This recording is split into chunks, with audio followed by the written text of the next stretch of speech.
Hey y'all, this is episode number 10. We've reached double digits now, so thanks again for listening.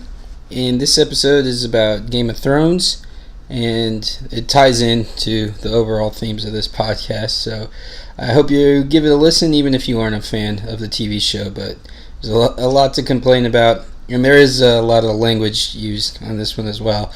This season has left me pretty angry, so fair warning on the language. Thanks again to Flavor Ray, who created the intro music you're about to hear. Their EP release party is going to be on May 31st at Stubbs here in Austin, Texas. And their newest single, Ghost in Me, is available on Spotify and all streaming platforms.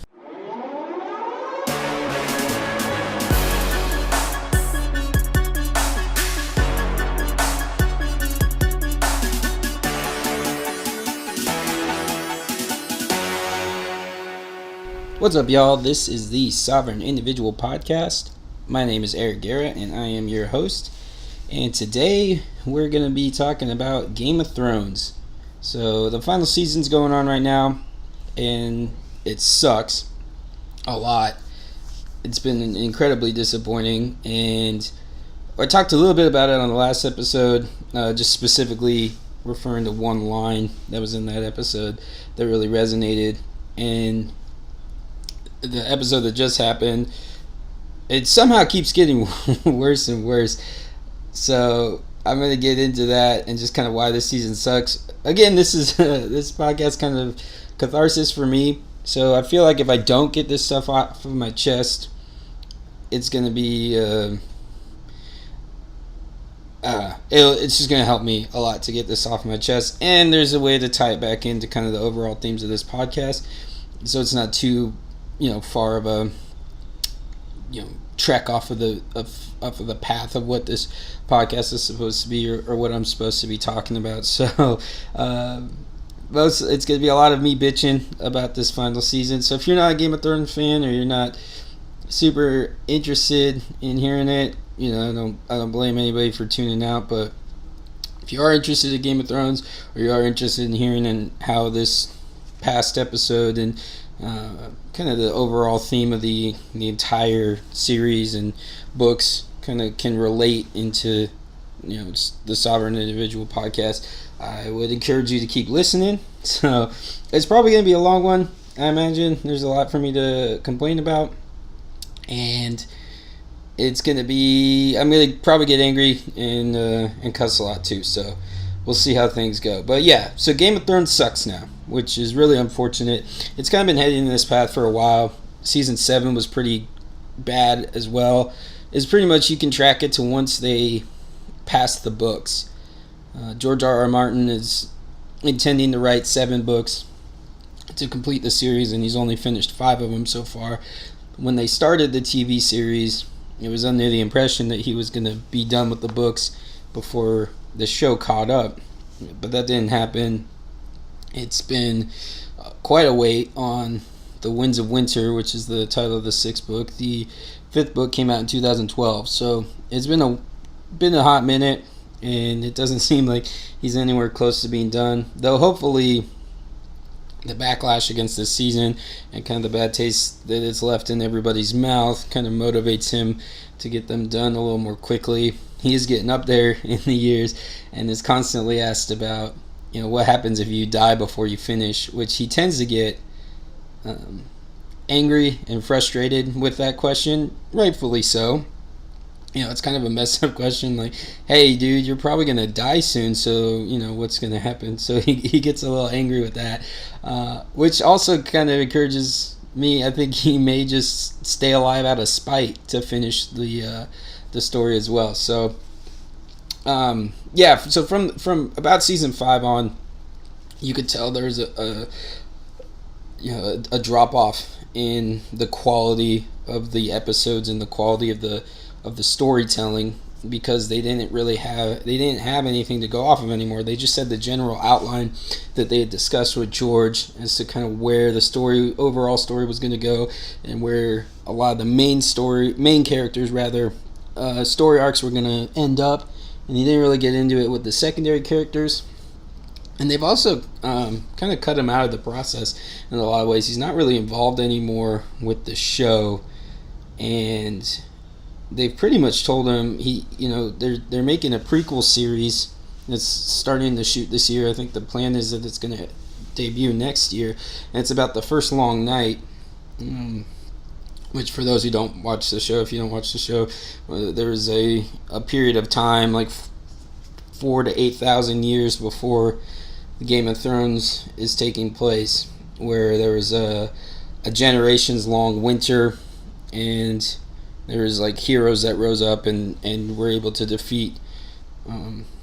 We don't know if it's the Night King himself or what exactly, but they were able to defeat the White Walkers in that winter. So they're doing a prequel series about that, and George wants it to be called The Long Night, but from what I can tell, HBO pretty much told him to go fist himself, and they aren't planning on using that name for the prequel series. So there just seems to be a little bit of tension between George and the brass at HBO. And then there's also, just kind of tension between him and the showrunners, it seems to be a little bit. They're just, I don't know. We'll get into that more as we go on. The showrunners are proving to be pretty idiotic in a lot of ways. So this season has been awful by and large. The second episode wasn't bad. First episode was just kind of slow, but you figured it was going to be that way. We're kind of building up towards the big battle between the humans and the White Walkers and the Army of the Dead. And then the second episode was good. It had those personal interactions between characters. It had characters that have built up arcs for 8 seasons now, talking to each other, and it just kind of got back to what Game of Thrones has always been very, very good at, and it's those emotional beats, and it's those those quiet conversations in dark rooms, as they like to refer to it as, and it got really good. Although there was a thing in the second episode that has become a recurring theme this season, and it's very frustrating, where they cut away from important conversations. And so there was a conversation between Tyrion and Bran. Bran, who is now the Three-Eyed Raven, has like the ability to access all of Westerosi history, and is able to go through and even somewhat affect things in the past, as we saw when he called out his father's name in that one memory, and his father actually turned around and looked for him. So it's you cut away from a conversation like that, which sucks a lot, and those are the kind of things that fans really want to see, and they're depriving us of that, and we'll get into more of that here in a bit.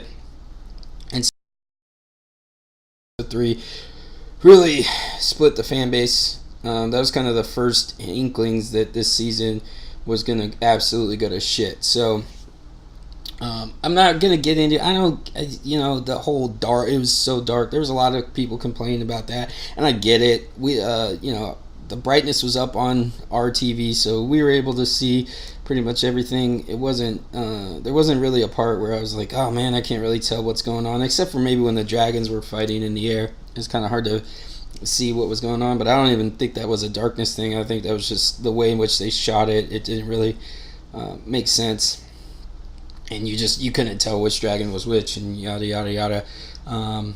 So there's going to be a bunch of really dumb takes that I've seen online during this season, and I'm just going to kind of address those and why they're stupid and why people shouldn't be making them.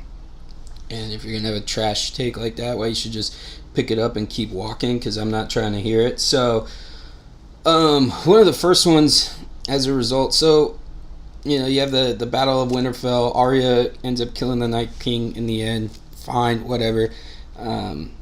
That's not necessarily a bad thing in and of itself. That's kind of you could see George doing that. That's right up his wheelhouse, to subvert expectations in that way, in the way of like, you keep hearing about this prophecy of the prince who was promised of Azor Ahai reborn. It's really looking like it's either going to be Jon Snow or Daenerys, or maybe some weird combination of the two. Like they can both kind of fulfill the prophecy, and then it would be a George thing to have Arya be the one. And he's said prophecies are fickle, so that in and of itself isn't too frustrating. One of the bad takes that I've seen in the aftermath of that was people saying that Arya is a Mary Sue. I mean, that's just blatantly not true in any way, shape, or form. It's I could see where fans are frustrated by the fact that she was the one who did it, and the way they had it go down was really stupid. And it's just kind of the overall theme and the overall harmful nature of this season is it's just lazy ass writing, just absolute laziness. And so you have a scene where the Night King and all of his White Walker generals and a bunch of whites are there in the Weirwood, or in the Weirwood Grove in Winterfell, where the Weirwood tree is, where Bran's just sitting there by himself. Theon goes to try to kill the Night King, and the Night King kills him easily. And yet somehow Arya is able to get through all of them without any of them, trying to stop her, and is able to stab the Night King. So that was really stupid. But as far as Arya being a Mary Sue, I mean, that's just, we saw her go through training. It wasn't as if, she was just traveling around through Westeros this whole time and then shows up and is all of a sudden, some badass that's able to do that. Granted, she didn't finish her Faceless Man training, and so I could see where maybe one might make an argument that she's a little overpowered, and I get that, and that kind of makes sense. She's a little, a little OP for what her character has done, and for not have finished her, have finished the Faceless Man training. But I mean, she's not Mary Sue. It's not like it's Rey from Star Wars, where she heard about the Force and then the next day is able to use a Jedi mind trick on a stormtrooper. Like, that's a Mary Sue. She has no business being able to do that in any way, shape, or form in the story. But Arya, it at least makes sense. Again, maybe a little overpowered, but it makes sense. But the really frustrating thing about this is you have this build-up of the Night King for 8 seasons long. Literally the first scene in the show and in the books is Night's Watch members interacting or discovering White Walkers and getting killed by White Walkers, 2 of them getting killed. So that's been from the start, from the jump. It's been about the White Walkers and the threat that they pose and how they're, the true threat. You have this political game going on and this sideshow going on, but the real threat's been amassing strength north of the Wall, and that's always been the thing.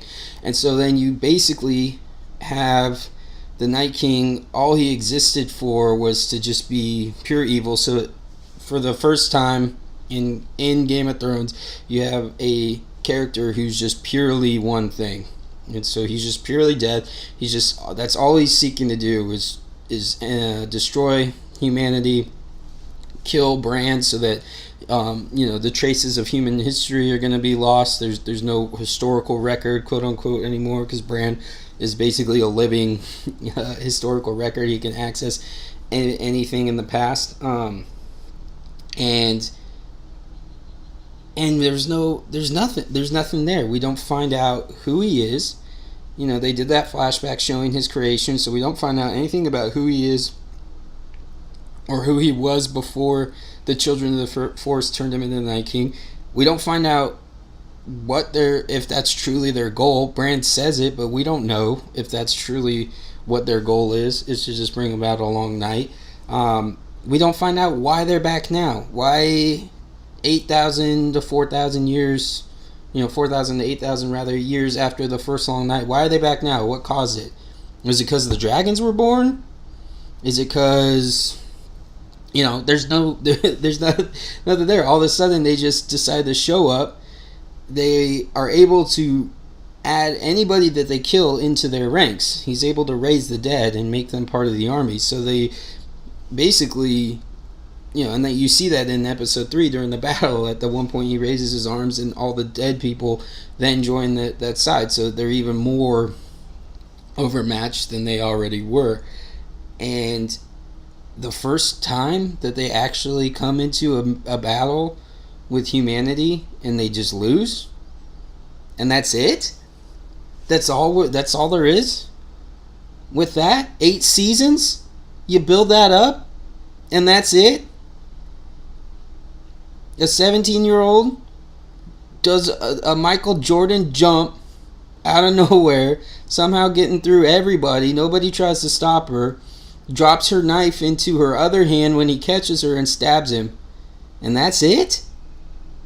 This dude could survive Dragonfire, and you're telling me a Valerian dagger can kill him? Nah, it's bullshit. And what was really frustrating about that too is, and one of the stupid takes that I saw a bunch of people on Twitter talking about after that episode is, it was never about the Night King. The show was never about the Night King. It's about the politics. Shut up. No, it's not. The first fucking scene in the show is White Walkers. They've been throughout the entirety of the show, they have been the looming threat. They've been the juxtaposition of the political games that go on. And don't get me wrong, the politics is super interesting, and that's part of what makes it great. But don't try to tell me it was never about the Night King. That's just asinine. It's not, oh, you haven't been paying attention. Fuck you, you haven't been paying attention. It was always about that looming threat, about how much of a bigger threat that was to humanity than any of the games that were going on. And that's what you're going to give us? That's it? Just going to kill him, wipe him off the board as soon as you possibly can, without any further explanation. And part of it too, and I fucking knew that they were going to do this, my main suspicion as to why they did it, one of the main reasons why they didn't give us any answers and why they just left it open, is because they're going to talk about the creation of the Night King in that prequel series, and they want people to tune in. Because prequel or spin-offs, prequel series, whatever you want to call them, they historically never do as well. So they're trying to garner up interest. So I had a bad feeling that they were going to do that, and it really pissed me off that they did. And so then one of the other stupid takes to come out of that episode as well was, well, Cersei is the better villain anyway, so now that's good because now it'll just be a focus on Cersei. First of all, maybe earlier on in the show that would be a valid argument. Not anymore. All she does is drink wine and is going to refuse to give up the throne. That's not a good villain. There's no nuance to her anymore. She exists solely because she's refusing to give up the throne. She likes the power that she has, and she's not going to give it up. That's not a good villain. That's certainly not better than the Night King. You could have done so much with the Night King. You could have had so much nuance. You could have had, the humans having to retreat from Winterfell, lick their wounds, find a way to defeat Cersei, and then try to turn on the Night King, try to convince Cersei to actually join up with them. I don't know. There's so many other ways. You could have had so much more nuance and so much more interesting things that go with the Night King. But everybody's like, no, it's all good because Cersei's the better villain and this is going to play out. Well, it didn't. It didn't fucking play out. Cersei was just as bad as a villain this season as the Night King was, because she got wiped away almost immediately as well. So we're going to talk about that, but first let's go to episode 4 and why episode 4 was god-awful. So, let's see here. So they defeat the Night King, they burn their dead, you find out they lost half of their people. So they're trying basically to make this an even fight. Cersei's got the 20,000 Golden Company sellswords that she paid for. She's got what's left of the Lannister army, which isn't a whole lot. And then she's obviously got the walls surrounding King's Landing. Before this fight, there was 100,000 dead or more in the army of the dead that the Night King had. As soon as he was killed, they all went by the wayside, because that's how it works.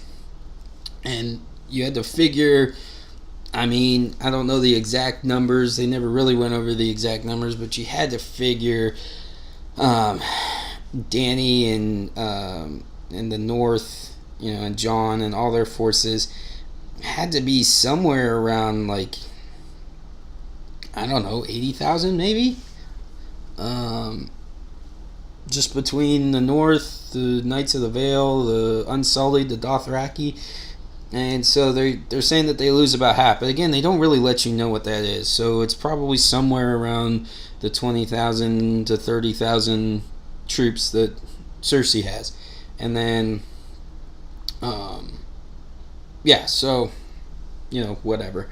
And so you can tell that they're just setting the board to try to make this a fair fight, because they have to have some suspense in there. It can't just be that they're going to be able to super overpower Cersei. So, episode 4. First of all, Sansa sucks, and she's always sucked. Her character has always sucked. She's a little bit better in the show, at least, than she was in the book. She's kind of come around to being at least somewhat politically savvy here in the later seasons, but she still sucks. She's a really awful character. She's, if you can imagine, she's far worse in the book. She's absolutely awful. I hate Sansa chapters with a passion. But yeah, so it opens up and Sansa's just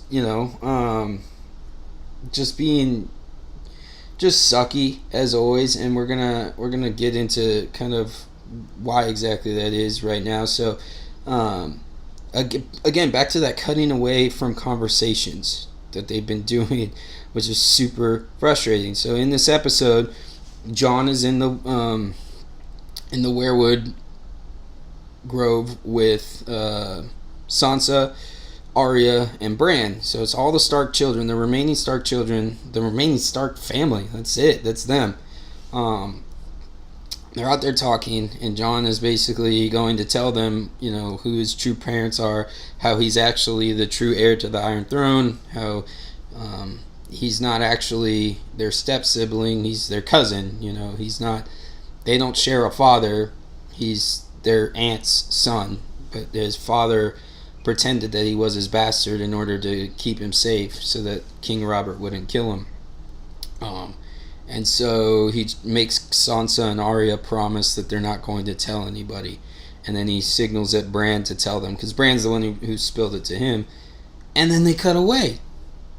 We don't get to see this interaction that could have been, about this family bond. As before Jon tells Bran to tell him, Arya's telling him, you're our brother. You're not like our stepbrother or our bastard brother. Like, you're our brother. And so it would have been a really cool moment to see. You could have seen this emotional payoff. Could have seen them talk about, again, it doesn't matter if you're half Targaryen and half Stark. Like, you're still our brother. But they cut away from it. And then again, going back to why Sansa sucks. So her father kept this secret for 2 decades about Jon's true parents, and she spills the beans in 5 minutes. She's on the ramparts of the castle looking out, and Tyrion approaches her and they start talking, and they're just talking about Daenerys and whether or not she'd be a good queen, and Tyrion's saying that he believes in her and blah blah blah, and then Sansa says, well, what if there was another option? And it cuts away again. So we miss out on that conversation between Tyrion and Sansa about Jon, and that could have been an amazing conversation to see. Those two interact very well together, and I don't know, it just would have been fun to see like Tyrion's expression when he found that out. But David Benioff and D.B. Weiss, whatever the hell, it might be switched around. Anyway, so that sucked. And that was super annoying. Another super annoying thing that happens is straight up fan service with Brienne and Jaime getting together. So obviously that's been a relationship that people have been, wanting to see come to fruition for a long time. And I'm in that camp. Like, I'm fully on board with Jaime and Brienne ending up together, and Jaime loving Brienne. Like, it's pretty fairly obvious in the show and far more obvious in the books. And again, when I'm watching this, I'm also taking into account the books and like motivations that we get to see from the characters through the books, because there's no way to separate it. So for people that just strictly watch the show, certain things may not seem as big of an affront to the lore of Game of Thrones as it's going to seem to a lot of the rest of us. So Jaime and Brienne end up banging it out, and again, would have been totally fine if that's what it's going to be, but then you're going to have him 10 minutes later. They don't even share another scene together. The very next scene they share, they're talking about Cersei, and then he gets on a horse and that night and leaves. And so, again, it's just strictly fan service that they even ended up together.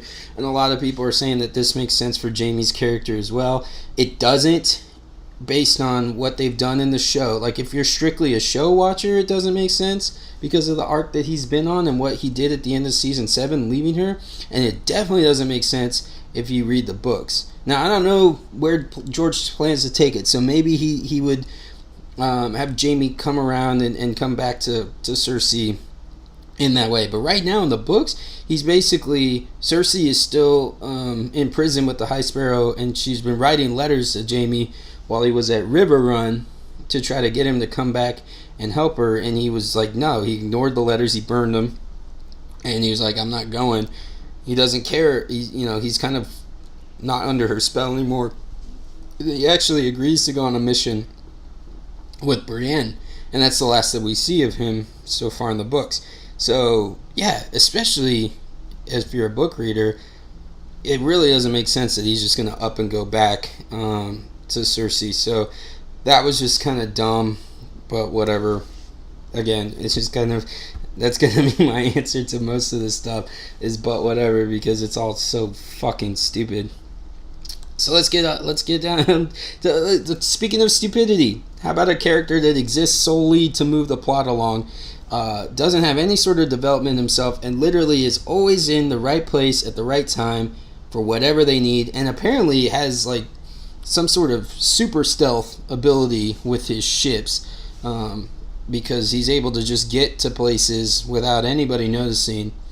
But and this is Euron Greyjoy, but somehow Theon was able to super easily sneak onto his ship in the first episode and save Yara.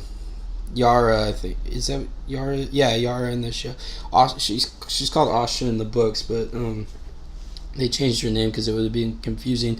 And so, but yeah, so Euron just magically shows up and shoots 3 perfectly placed scorpion bolts into Rhaegal, Dany's other dragon that's still alive, and kills him. And then Dany like kind of turns towards the ships as if she's going to go towards them, and then now they're kind of inaccurate. They're not able to hit her, and then she just flies back to Dragonstone, and they turn the scorpions on her fleet and destroy it, and then they capture Missandei. It's just all dumb. And second, like, Dany is up in the air on Drogon, and how do you not see this fleet? And then, God, the showrunners are so stupid. They literally said in the post episode interview or talking, whatever, they said that Dany forgot about Euron's fleet. Literally, the previous scene that she was in was like a war strategy scene, and multiple different characters talked about the Greyjoy fleet, the Iron Fleet as it's referred to in the show. And so yeah, don't see it.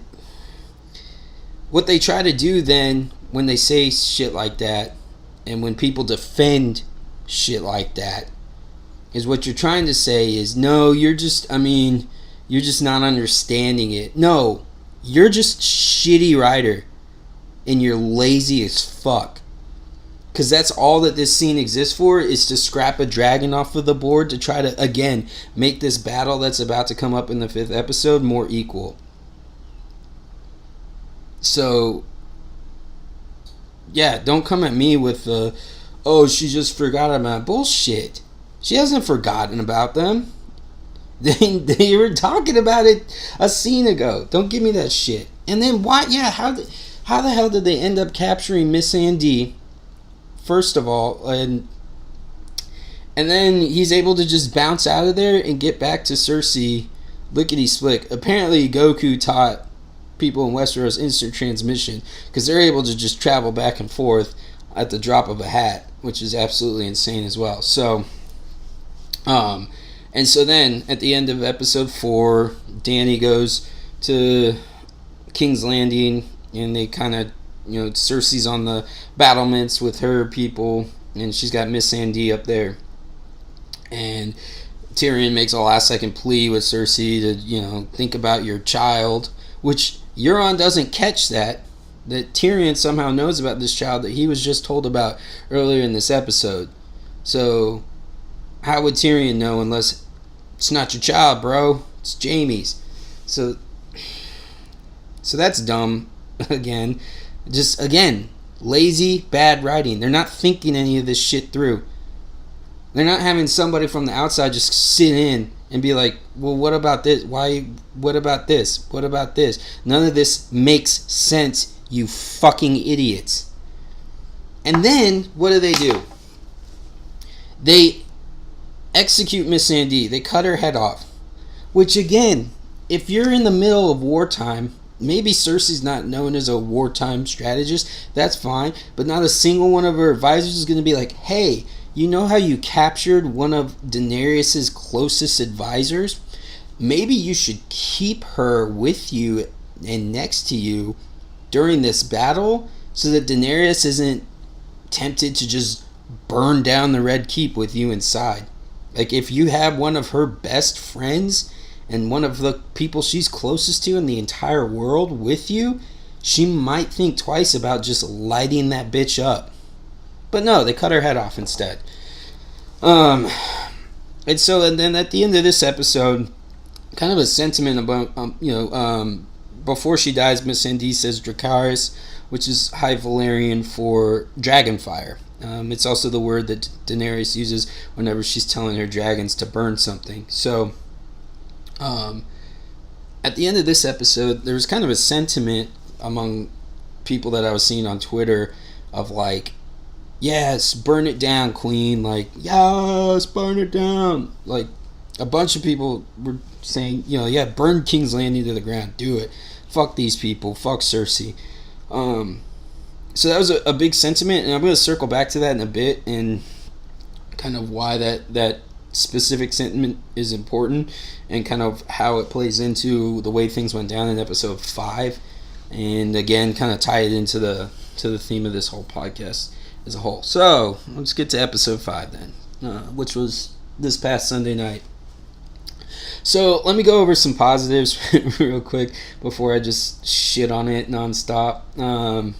Again, like I said, there's been a few positives here or there throughout the show. Episode 3 was shot very well in a lot of ways. I know a lot of people complained about it being dark, and I get that completely, but you just gotta have, like, it's not the production crew or the filming crew or the extra or the actor's fault even that this season sucks as bad as it does. So I do appreciate like all the work that went in. I think it was like 55 nights or something that they filmed that episode and that battle. So a lot of work went into that. So that's a definite positive. But let's just talk about some I don't think there was really anything positive about episode 4. So I can't really think of one. So fuck that episode.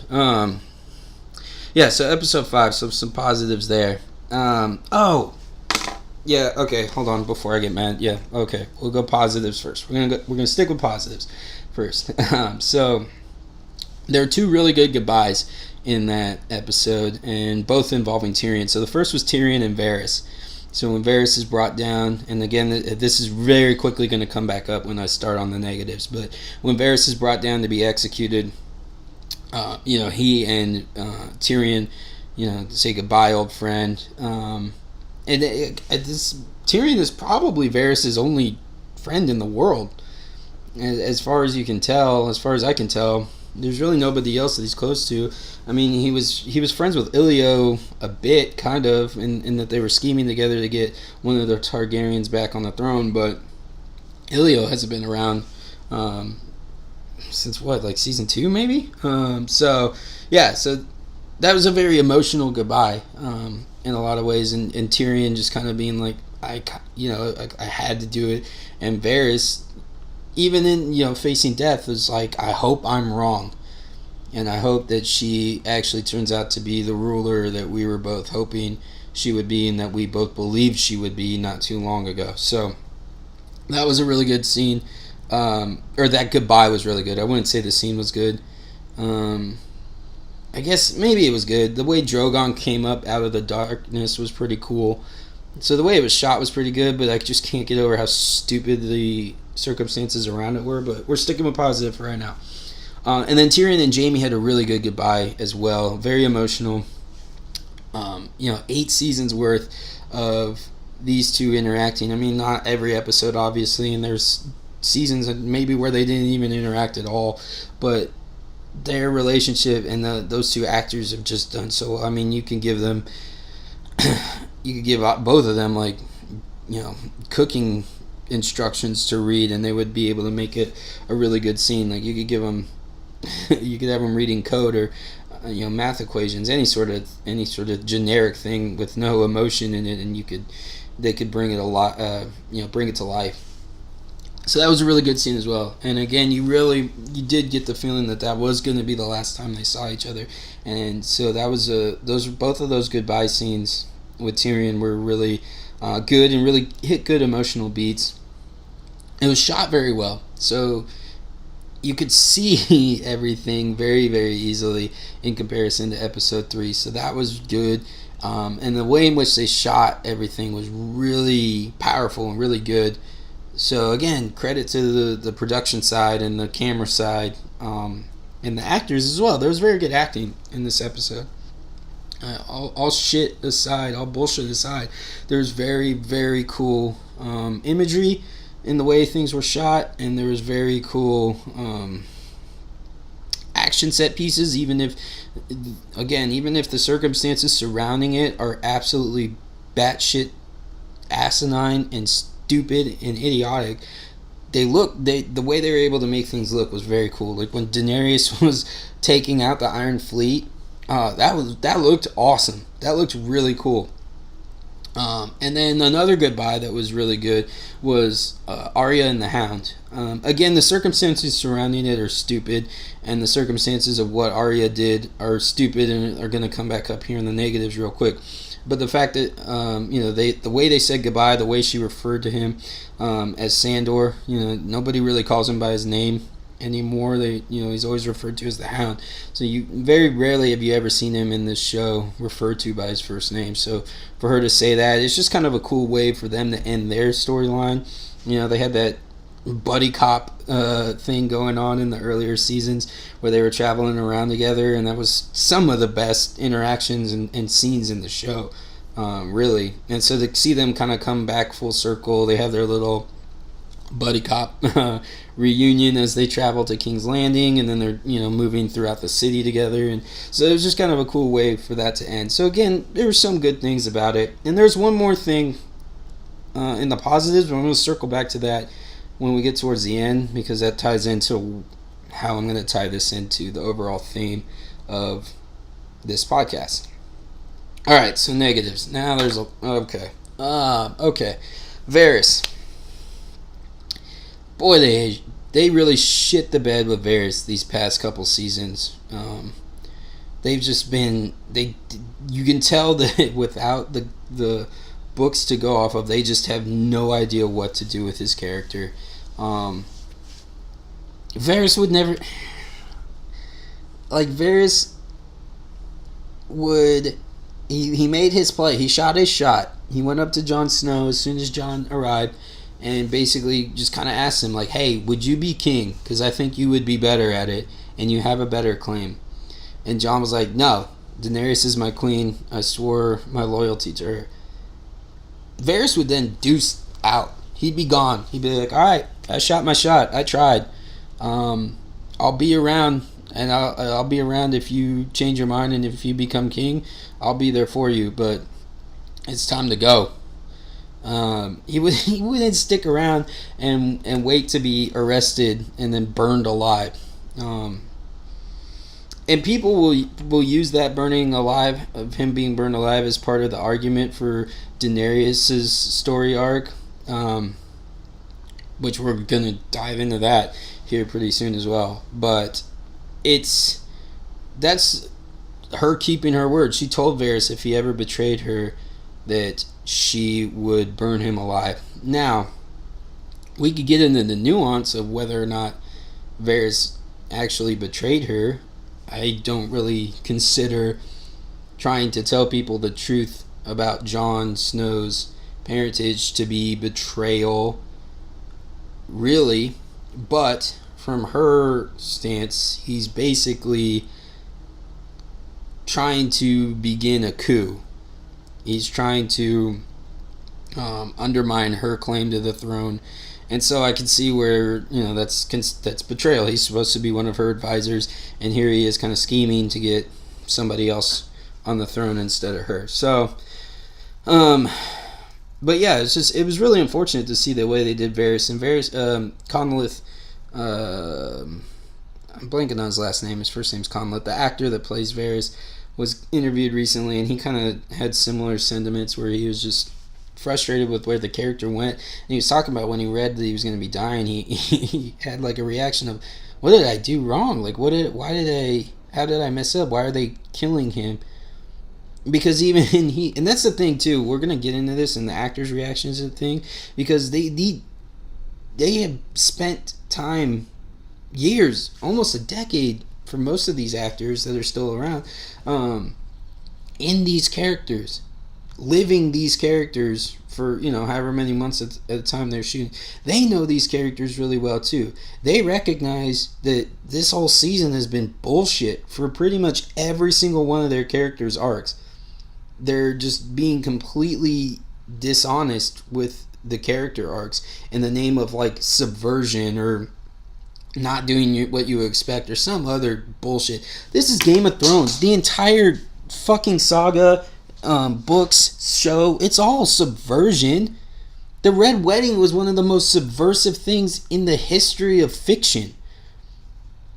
This isn't a show that you need to add extra subversion on in this and do it at the cost and of good storytelling, forsaking good storytelling in order to try to shock audiences. The reason those subversions worked in Game of Thrones, and the reason why it was so shocking and it sticks with you, and the reason why the show became so popular and why the books are so popular, is because it's good storytelling. It's not subversion just for subversion's sake because you don't want people on the internet to be right about their theories. It's subversion from what you're expecting that also makes sense within the storytelling. The Red Wedding makes sense. You don't expect it. Why it's subversion is because if you've read any fantasy book or fantasy story before, you don't expect that. You didn't expect Ned to get killed. But when he does, it kind of opens your eyes like, oh man, okay, this is a little bit different. Like, the hero just got killed at the end of the first book. And then his son rises up and is leading the army and isn't losing any battles and is winning this war. And he's supposed to be on the redemption arc. Like, he's going to avenge his father and avenge his family. But he makes dumb mistakes along the way. And he slights a house that sees an opportunity to make themselves more powerful in the process. And so they kill them all at the Red Wedding. Like, that's a subversion from what the trope is. But it makes sense.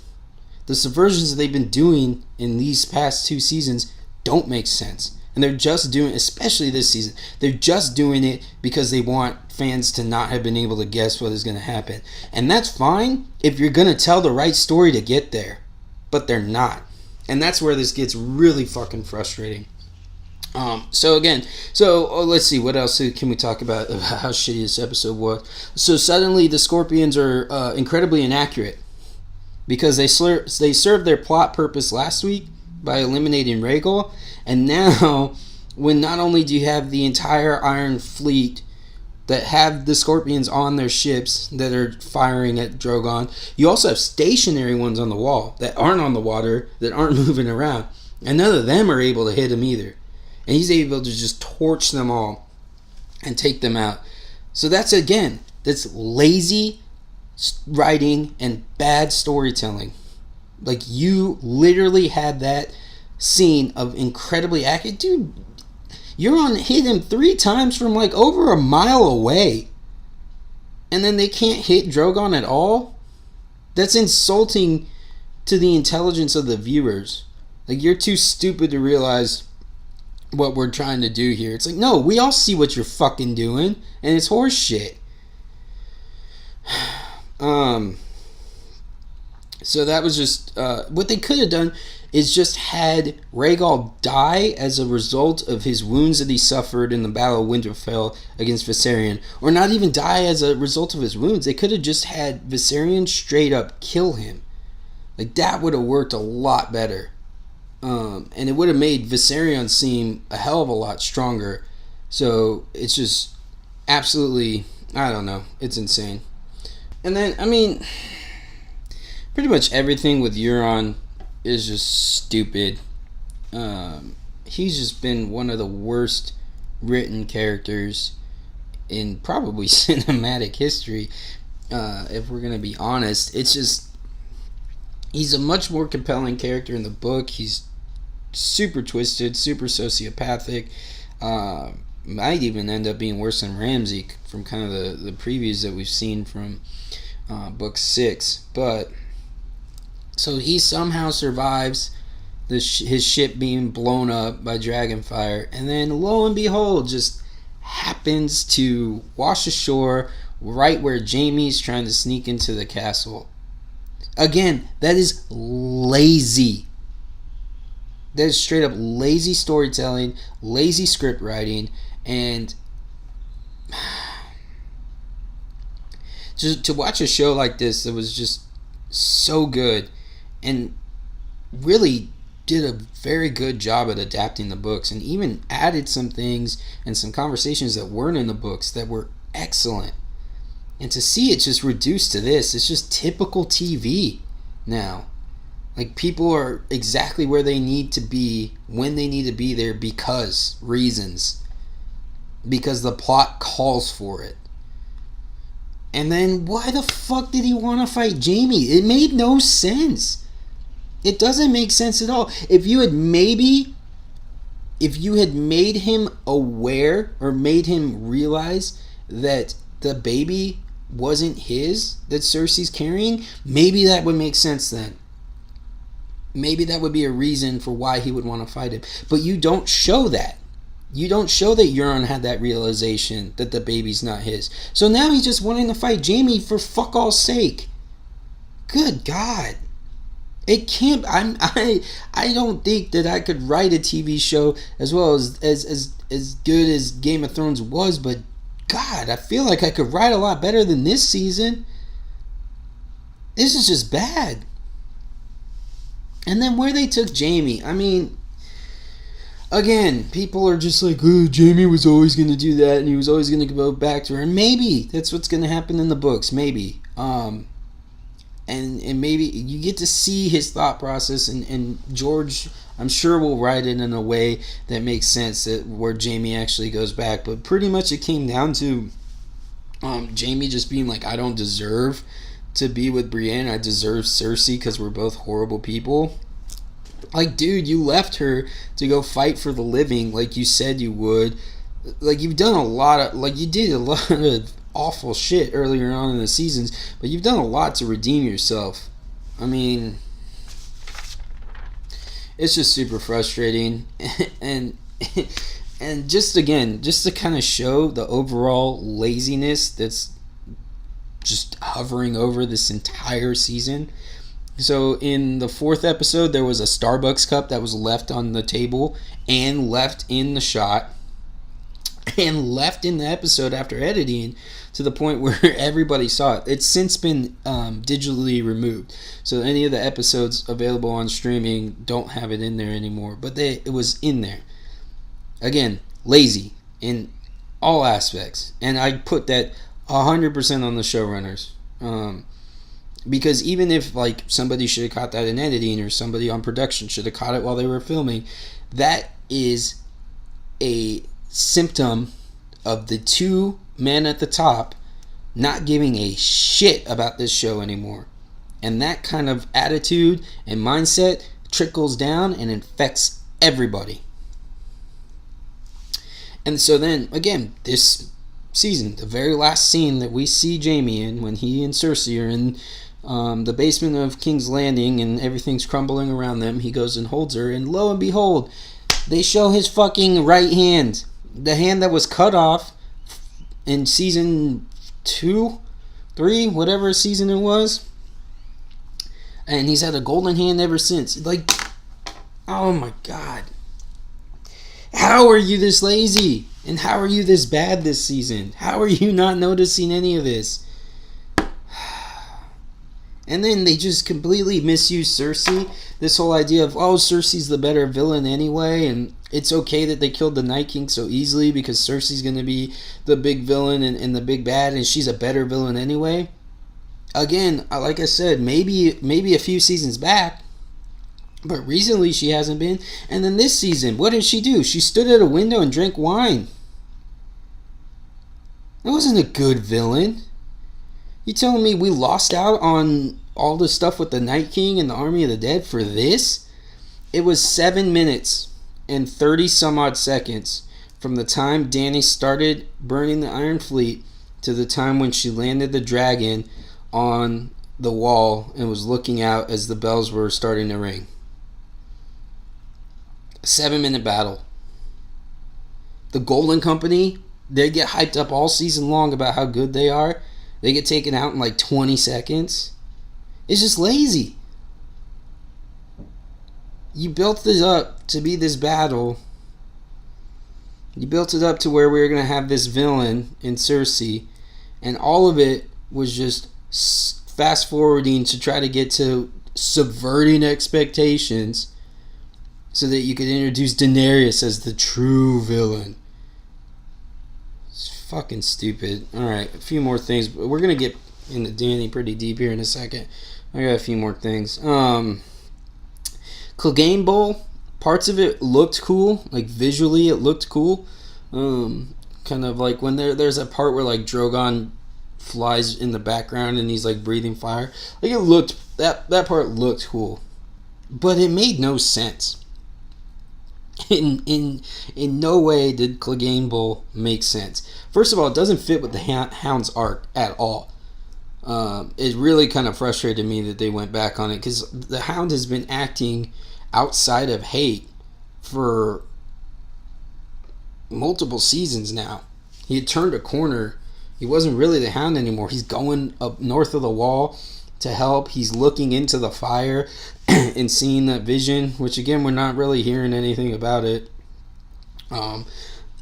He's conquering his fear. And it doesn't make sense for his arc for him to all of a sudden be like, yeah, but we won against the Army of the Dead, and that's kind of what I've been trying to focus on helping on for the past couple seasons. But now it's time to go. I gotta go kill my brother. That's what my whole life's about, is killing my brother. I gotta go kill him. It just doesn't make sense anymore. Especially when you have a character like Arya, who you've established as this assassin character who just killed the Night King, and you had the Hound on her list. Let her be the one to kill him. Or not the Hound, rather the Mountain. Or the Hound was on it at one point, but had the Mountain on their list. Let her kill Gregor. Goodness gracious. But then it also didn't make sense in the context of how it went down. He finds them on the stairs. Sir Gregor, who has never shown any hint of an independent thought since he's been resurrected by Qyburn, all of a sudden sees his little brother and is like, nah, I'm not going to listen anymore, even though I've just been a mindless, subservient entity for the entirety of the time since I've been brought back. Like, all I've done is listen to Cersei and Qyburn, but now I'm going to decide to shove Qyburn's head into the wall, break his skull, and throw him down and kill him. Like, that doesn't make sense. That's lazy writing. That's not good storytelling. And then to have them fight on stairs, I mean, literally, you're giving the mountain the high ground. All he had to do was just kick the ever-living shit out of the Hound and knock him all the way down the stairs, and then the fight would have been basically over. It's just bad storytelling. And the only reason they did it, you could have still had the end result of the Hound tackling him through the crumbling wall and falling down into the fire on level ground. Like, there's multiple different parts of the castle that are falling down into all that fire. You could have had that happen on level ground and had it make sense. But again, they're just going for subverting expectations, and for that one specifically, they were just trying to make it look cool. They even said as much in the after interview. They wanted this apocalyptic look during the fight. Like, cool. You still could have gotten that by having it make somewhat sense. Like, you could have had Cersei trying to escape as she was, and the Hound being there, and her instructing Gregor to kill him and make sure he doesn't get past at any cost. Because for all she knows, he's here. He's going to kill her as well. He's fighting for the other side. So you could have had that. You could have had any multitude of things that would have made sense. But no, they had to find a clever way to kill Qyburn because the fans want to see that. Like, they can't decide whether they want to do fan service or they want to subvert expectations, and they're doing it the wrong way in both. Like, don't get me wrong, it was fun to watch Qyburn die, but it didn't make fucking sense. Oh, and then during the battle, okay, so the Northmen are all rapists and murderers now too? Really? Like that? You could maybe get me to believe that with the Dothraki, that maybe they, reverted to their old ways to start raping and killing. You could make me buy that. But the Northmen? No. Doesn't make sense. Alright, so let's get to the real big thing. Daenerys's heel turn. What they've been hinting at for the entirety of the series. What she was always destined to be. It was her destiny to be this. Blah, blah, blah, blah, blah, blah, blah, blah, blah. First of all, you're wrong. And second of all, I hate you. Not really. But, no, they haven't been hinting at this all along, first of all. That is wrong. You can try to say that this makes sense, and you can try to argue that the insane heel turn in the past 2 episodes is fitting, but you cannot tell me that this has been what they've been moving towards for 8 seasons now, because it hasn't. They have made Dany out to be a ruthless leader throughout the entirety of the series. I'll give you that. But ruthless is not synonymous with genocidal. There was always reasoning or logic, however flawed, even if it was a mistake that she would later admit, there was always reasoning behind some of her more quote-unquote mad queen actions. She never killed somebody that wasn't in some way, through her logic, deserving of it. Again, it may be flawed logic, but there was a reasoning behind it. She was never just murdering innocent people. She locked her dragons up in Meereen when she thought they killed a kid. She was all about freeing people. And yes, she did some crazy shit, but it was all in response to stuff. First of all, she got the Dothraki to stop raping and killing innocent people. So she started there. And then when she was making her march to Meereen, and they put the slaves up at every mile. They nailed slaves to like crucifix type things, and to have them pointing in the direction. And it was all children too, I believe, or maybe there weren't all children. I think there was an adult that she helped as well. But yeah, so in response, she nails the masters up, or some of the masters up onto things. Again, fucked up, yes. Justifiable within her logic, yes. Not even really flawed logic at that point. Like, you just executed a bunch of children to prove a point. Not really going to be that shocking when your city falls and the person who you did that for, you basically gave the middle finger to, says, all right, well, now you reap what you sow. She fed the slave master, some of the slave masters, to her dragons. Again, fucked up kind of, yeah. Justified with her logic, yeah. Flawed logic, I don't know, maybe you can make an argument. But again, just doesn't compute when she burns the Tarly, the heads of the Tarly house on the battlefield. Fucked up, yes. Makes sense logically, yes. She told them, bend the knee or I will burn, or I will kill you. Flawed logic, probably. There's probably more diplomatic ways to go about it, especially in, making landfall in a land that you've never lived in and that people know you as a foreigner. Probably not the best route to go. But again, not just genocidal killing of innocent people. She's always been about the little guy. She's been the breaker of change. She's been about freeing. She's been about making the world a better place for people who aren't in these powerful houses. She's about breaking the wheels. She's about all this stuff.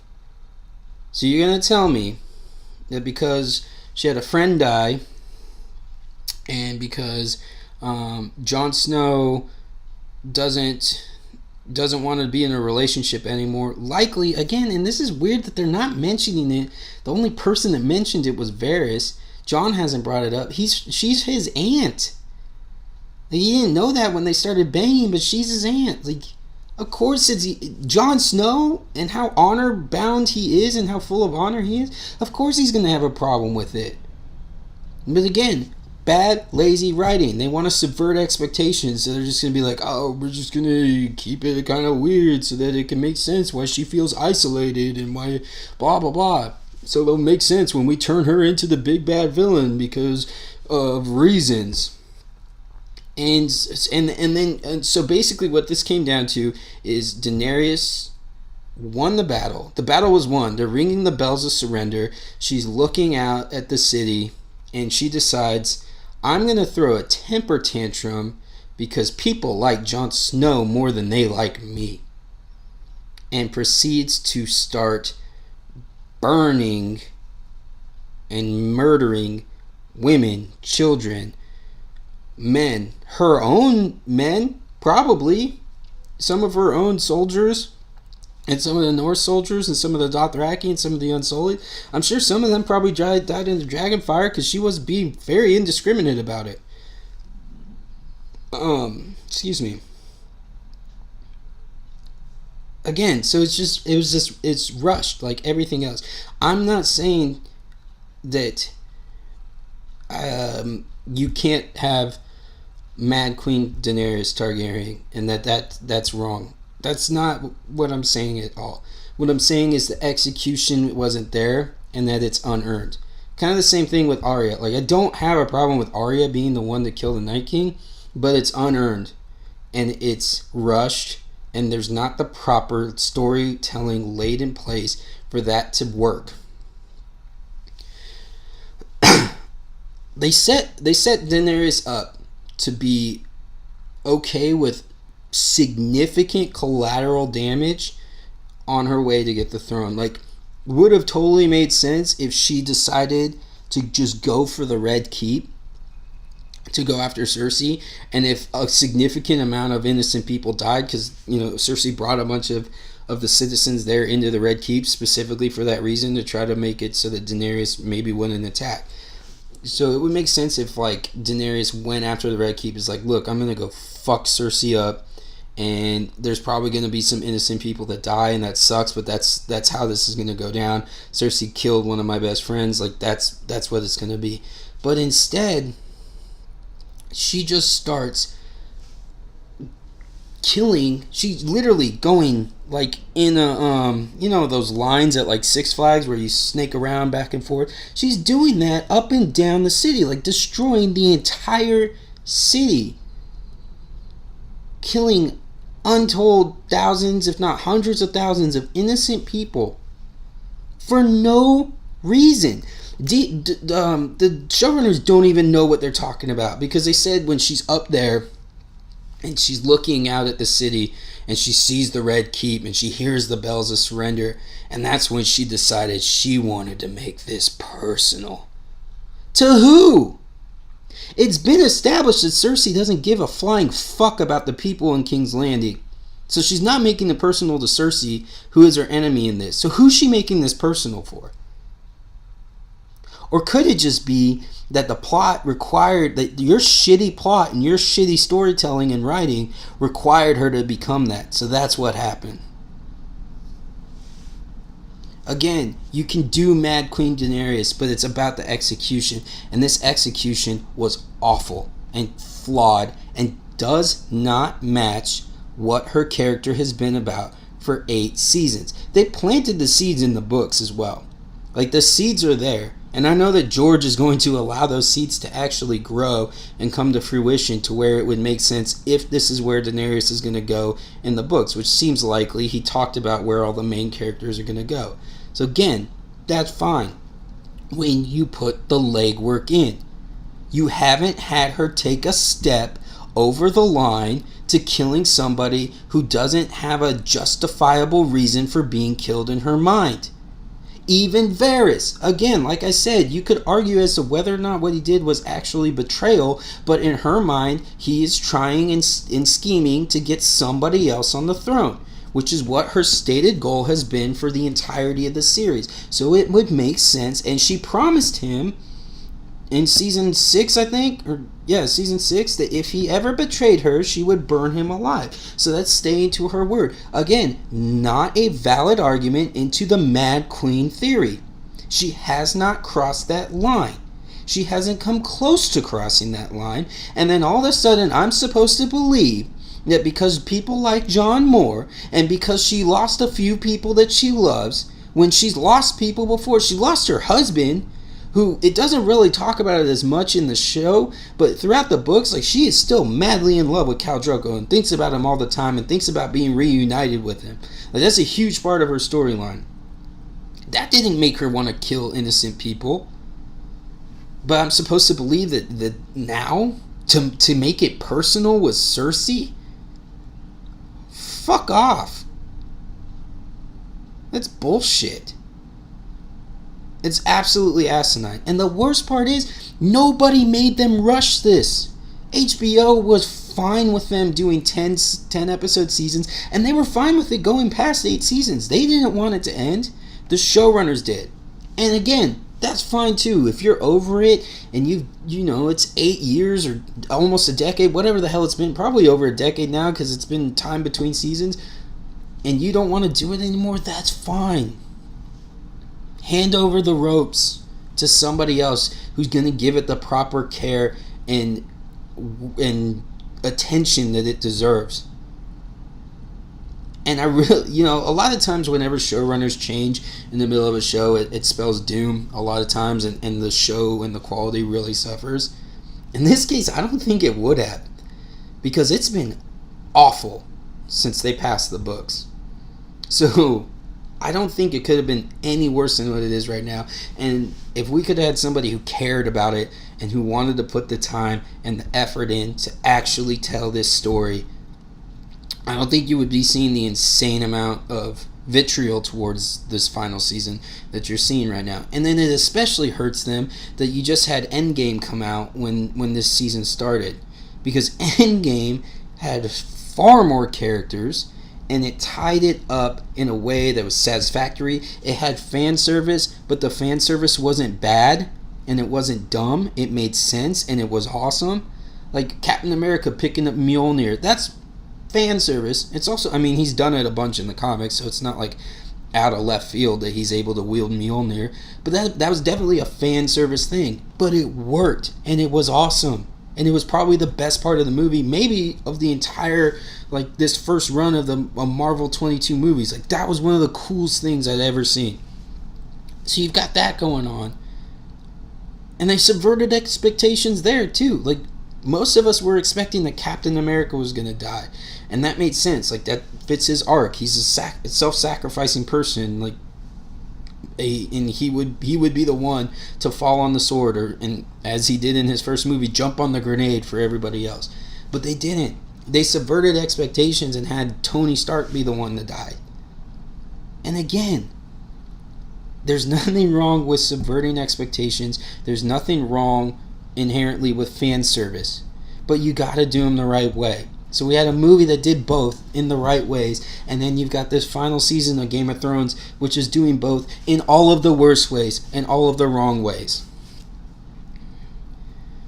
And honestly, really, I think the only way they could save it at this point, and I doubt they're gonna do it. So again, if what I've read and heard about the leaks for next week are true, then it gets absolutely worse.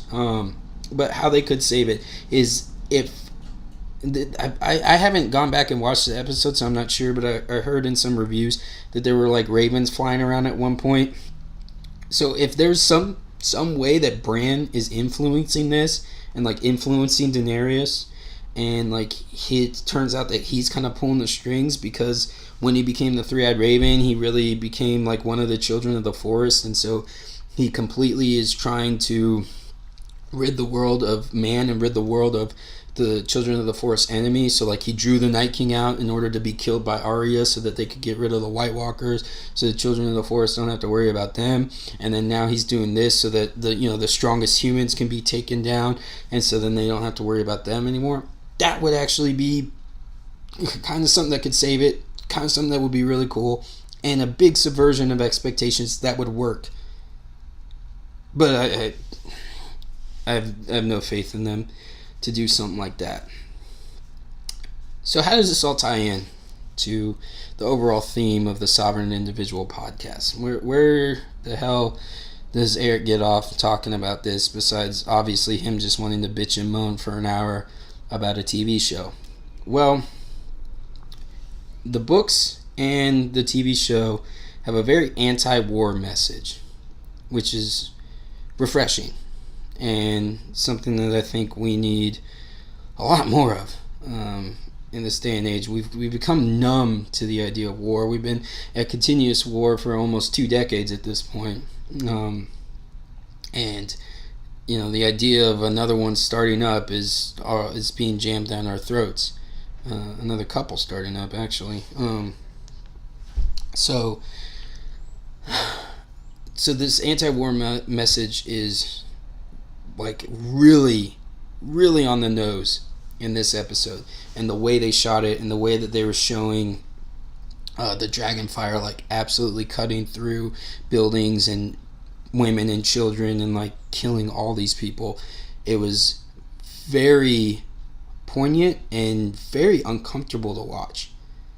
And like throughout the entirety of the show and in the books, like the dragons are absolutely a metaphor for weapons of mass destruction. Like, there's no hiding it. That's what they are. They're able to rain down fire upon these cities and destroy indiscriminately, which is exactly what the WMDs are. So there's all that going on, and just kind of showing just how awful the idea of war is, how awful the idea of using weapons of mass destruction is.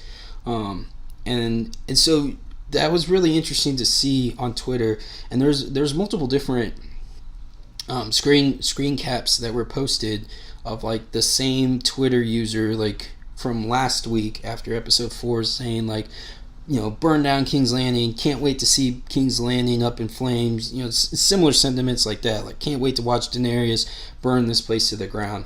And then to see that transition and to see them showing the exact same Twitter user tweets after this episode and just being kind of like, what the fuck? And like, that's bullshit, that's not Daenerys, that's yada yada. So like literally a week ago they were saying like, yeah, I can't wait to watch her burn it down, and now they're like, dude, what the fuck? And that's, I think, because they were subjected to what that actually would look like. It's really easy to say, in the abstract, like, yeah, dude, she needs to burn that city down, like, fuck those people, fuck Cersei, I can't wait to watch all of them burn, that's bullshit, they killed Miss Sandie, that's our girl, she's gonna be on the throne. It's real easy to say that in the abstract. But then when you're watching the episode and you're seeing actual women and children being burned alive, you're like, dude, I don't feel good about this. This feels wrong. This isn't what I thought it was gonna be, and this isn't what I was talking about last week. And that's what we really need to be careful of as a society, and when we're referring to using the power of the state in warfare. It's real easy. I was guilty of it. I talked about it before, about how excited I was when Iraq War II started. Like, in the abstract, it's real easy for me to think of it that way. But when you're talking about, like, there's innocent women and children being massacred in a situation like this, and you don't think about that. And so we need to be very careful as a society when we're pushing for war or celebrating that war is occurring or anything like that, to remember, like, there's real people on the other side of that. There's real people on the other side of those bombs and those missiles and those drone strikes. And innocent people. And so when you make that transition from Slay Queen burn down that city to what the fuck just happened, that's exactly what occurs in real life too. Like, we kill indiscriminately all the time. The United States government kills indiscriminately all the time. Warfare is inherent to have stuff like that happen. This is the kind of destruction that the state is capable of bringing about on a level that is unmatched by any other entity in the world. Only the state can bring down that kind of violence. I mean, you look at Iraq. There's been 1 million civilians killed there. Afghanistan, a couple 100,000 civilians killed there. Libya, we've got open air slave markets now. Vietnam, how many tons of innocent people? We were dropping napalm indiscriminately in Vietnam. Korea, we firebombed that country to the ground. And then, of course, Japan. We're the only country to use weapons of mass destruction on another country, and we used it. We targeted 2 civilian locations. There wasn't even the illusion of attempting to only strike at a military base. We killed hundreds of thousands of innocent people. And that's what I think one of the best parts about this episode, one of the most powerful parts about this episode, was that feeling you got as you were watching it. If it made you uncomfortable, good. It should make you uncomfortable. Raining down death and destruction upon innocent people should make you very uncomfortable. It's not an acceptable outcome, and it's not acceptable for the state to be doing that using our civilian population as the logic and the reasoning behind it. It's disgusting. And it needs to stop. We don't need a new war with Iran. We need less wars. We need to stop bringing death and destruction to other people around the world. There's no right for that to occur. And like I said before, the state is really, really good at killing people. Both its own citizens, but more aptly and more just sheer volume wise at killing the civilians of other countries. And so just think about that as you watch an episode like that, and that feeling that it makes you feel. That's real life for a lot of people in the world right now due to the actions of the United States. There's a lot of people in the world right now that wake up and don't know whether or not they're going to be bombed indiscriminately that day. And if they're going to die in a drone strike, if them and the rest of their family and a couple hundred other people are going to die in a drone strike so that the United States could kill one person. Like, that's real for a lot of people. It's real for Yemen, who are having a genocide committed against them by Saudi Arabia with weapons that we sold them and that we provide them. That's reality. So I think that was one thing that really came out of this episode that I hope sticks with a lot of people is those images of innocent people being killed. And like that, if that made you feel very uncomfortable, then I would hope that you would also realize that that's a reality that the United States government has brought onto a large swath of the world. And I would hope that you would join in the cause of striving to see the endless wars end, and striving to see the United States government stop bringing violence upon people that it doesn't have the right to bring violence upon. So that's it for this episode. I appreciate you sticking around. Went considerably longer than I was planning it to, but again, this podcast is going to act as a lot of catharsis for me, and allowing me to get things off of my chest. And I really needed to get this Game of Thrones stuff off my chest because there's only so many people that will listen to me complain about it. So this helps a lot. It helped a lot to talk about what's been wrong with the season, but it also, I hope, you see kind of, and if you haven't watched that episode or you don't watch this show, I'd suggest maybe even just trying to go on YouTube and watching, just searching, Daenerys burns King Landing or something like that. It will come up, and just watching those scenes and seeing what that looks like and why it made people react in the way that it did, and why there's such like fierce fighting between fans about whether or not this was earned or not, or whether or not this was what Daenerys was always bound to be, and yada yada yada.